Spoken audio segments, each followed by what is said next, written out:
We all long for peace and joy, but for many these feel out of reach.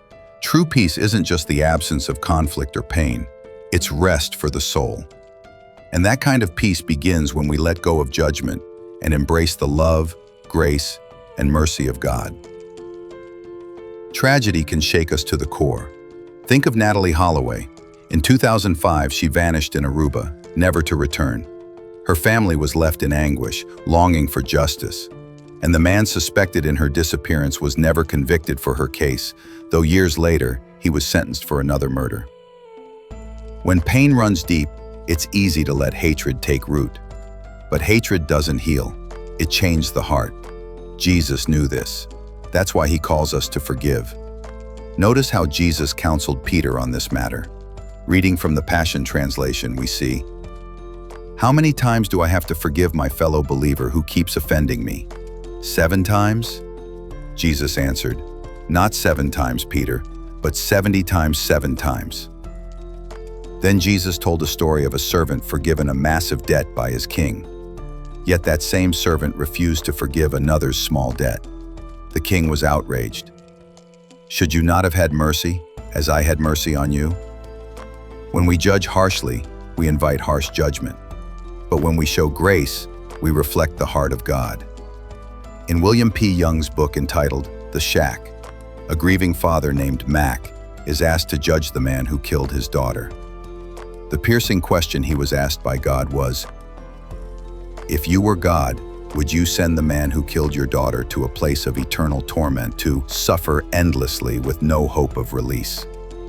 But as he wrestles with the weight of judgment, he realizes he's also been judging God.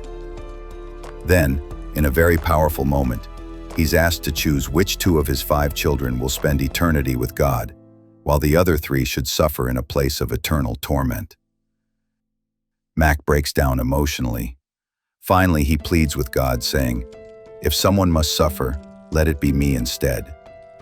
He continues through his tears by saying, "Please let me take their place." He's told, "Now you sound like Jesus. You have judged well." This moment reveals a very important and powerful truth. God's love cannot coexist with eternal torment. His nature is mercy. Before we judge, we must ask, do we truly understand the pain behind someone's actions? What if the person who hurt us is also hurting? A drunk driver, a violent offender. Are they shaped by wounds that we will never see? If we trace judgment back far enough, we end up blaming God. But judgment is not ours to carry. It belongs to Him alone. Many believe God will condemn most people to eternal fire. But this idea comes from verses which have been entirely misinterpreted. When Jesus spoke of the narrow gate in Matthew 7, verses 13 and 14, He was warning about the destruction of Jerusalem, not going to a place of eternal damnation. God's heart is restoration, not punishment. Just as no loving parent would burn their child, our Heavenly Father, whose essence is love, would never do such a thing. This unimaginable act, the burning of children, was never in God's plan. God told the prophet Jeremiah that such a thing would never enter his mind. He strongly condemned it when Israel practiced this horrific method of throwing their live children into the burning fire as a sacrifice to false gods.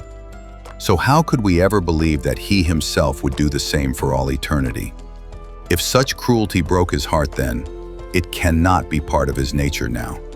God is love. He never changes. And though God's love does chastise, it would never torment in such a manner. God's principle is simple. His love restores. Judging others is a mistake. It's a burden we were never meant to bear. Instead, we're called to forgive, to love, and to trust God's justice. His mercy is deeper than our pain. His grace is stronger than our anger. And His love is wide enough to heal every wound.